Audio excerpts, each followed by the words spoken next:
평택 시민 여러분, 안녕하세요. 작은 행복을 찾아 떠나는 감성 여행, 평택 문화톡톡의 오소은입니다. 자전거를 타면서 가끔 그런 생각을 합니다.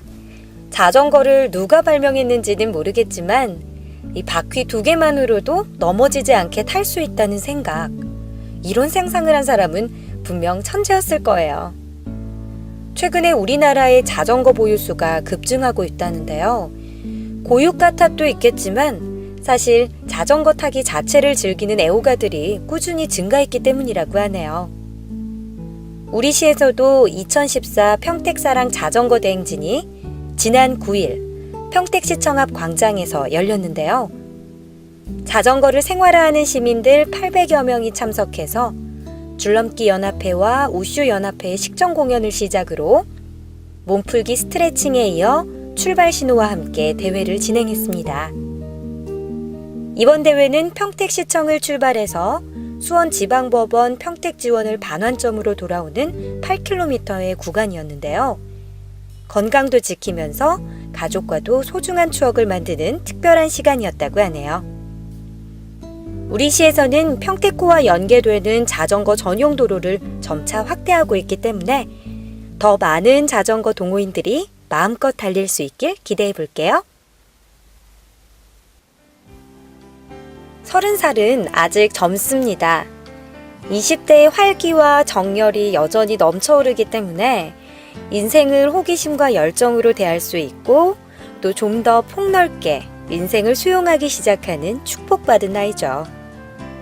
젊음과 나이 들매 장점이 서로 만나고 섞이기 시작하는 30의 당신. 실수와 실패를 두려워하지 마세요. 당신은 언제나 옳기 때문에 거침없이 그렇게 세상으로 나아갈 수 있답니다. 김혜남 작가의 30살이 심리학에게 묻다. 그 두 번째 이야기 시작할게요. 30살. 방어 기제부터 점검해보라. 마마걸, 마마보이가 착각하고 있는 것.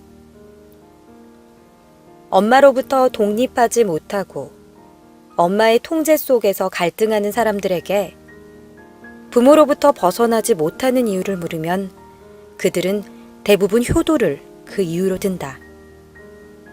어떻게 부모의 뜻을 거역하냐는 것이다. 청춘과 꿈을 다 포기한 채 자신만 바라보며 살아온 엄마에게 효도는 못할 망정 모른 척할 수 없다는 말도 한다. 그러면 난 이런 말을 해준다. 이 세상의 모든 어머니는 자식을 위해 살아요. 세상에 그렇지 않은 어머니가 어디 있겠어요? 그리고 어머니가 일방적으로 당신을 위해 희생한 것만은 아니에요. 당신이 태어남으로써 그리고 바르게 자라줌으로써 당신은 어머니에게 세상에서 가장 귀한 기쁨과 행복을 드린 겁니다. 그리고 당신이 할 수 있는 한도 내에서 어머니를 보살펴 드리고 어머니에게 감사하는 마음을 잊지 않는 겁니다. 어머니로부터 받은 사랑은 당신의 자식에게 물려주세요. 그게 바로 효도입니다. 마마걸 마마보이들이여, 우리는 부모의 몸을 빌려 이 세상에 태어났다. 그러나 우리는 부모와는 다른 영혼을 가진 독립된 존재다. 그러므로 부모와의 인연을 소중하게 여기고 나를 위해 온갖 고생을 마다하지 않은 부모에게 감사하는 마음을 갖는 것. 그리고 독립된 성인으로 우뚝 서서 행복하게 살아가는 모습을 보여드리는 것이 진정한 효도이다. 마마보이나 마마걸은 자신이 마마보이나 마마걸이란 걸 모른다고 해요. 어렸을 때 한두 번은 마마보이란 말을 들어본 분들이 있을 거예요. 어머니의 말을 잘 들어서라기보다는 어머니가 유난히 자식 사랑을 보이셨기 때문이죠. 어머니들은 조금 서운하시겠지만 부모님이 주신 큰 사랑을 나의 아이에게로 흘려보내겠다고 생각해 봅니다. 단, 본문의 말처럼 할 수 있는 한도 내에서는 부모님께 최선을 다하고요. 30살, 방어 기제부터 점검해보라. 피해자 증후군을 경계하라. 요즘 들어 소설과 에세이들이 심리학 이론을 피상적으로 차용, 자신의 내면을 고백하면서 심리치료에 대한 오해가 많이 생겨났다. 그 가운데 하나가 바로 감정의 자유로운 표현이 정신건강에 필수적이다라는 믿음이다. 화가 날 때는 화를 내라. 절대로 자신의 감정을 숨기지 마라. 등의 지침들이 이런저런 심리서에 등장하고 자신의 감정을 솔직하게 표현하라는 것이 지극히 건강한 것처럼 설파되고 있다.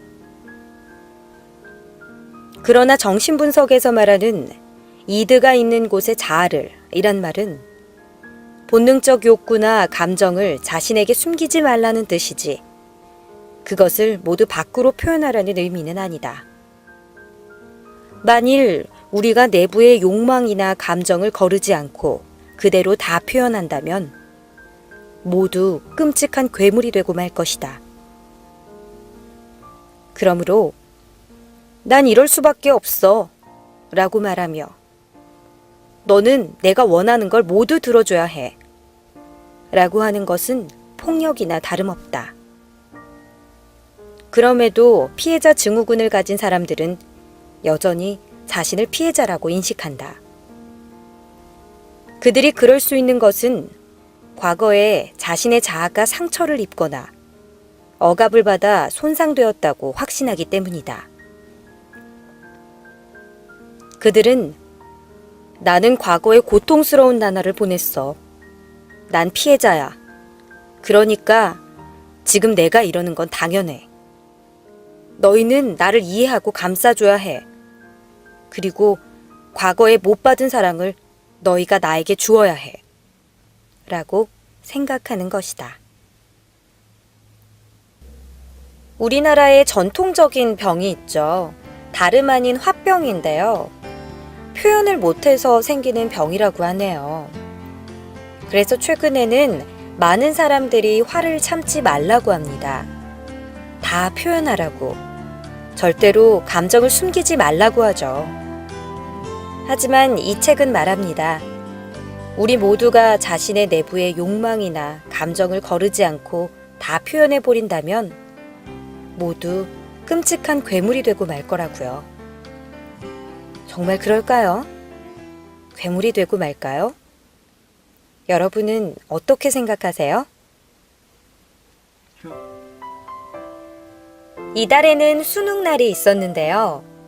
그동안 공부해온 결과를 심판받는 날이기도 하고 또 인생의 전환점이 되는 날이기도 했죠. 먼저 열심히 공부해온 우리 수험생들에게 아낌없는 박수와 격려를 보내고요. 또 좋은 결과가 나오길 기대할게요. 그동안의 힘든 시간들이 아마 꿈을 이루는 밑거름이 될 겁니다. 우리 시에서는 시험이 끝난 수험생과 청소년들을 대상으로 하는 청소년들이 꾸미는 놀자 콘서트가 오는 22일 토요일에 오후 4시부터 장당도서관에서 열립니다.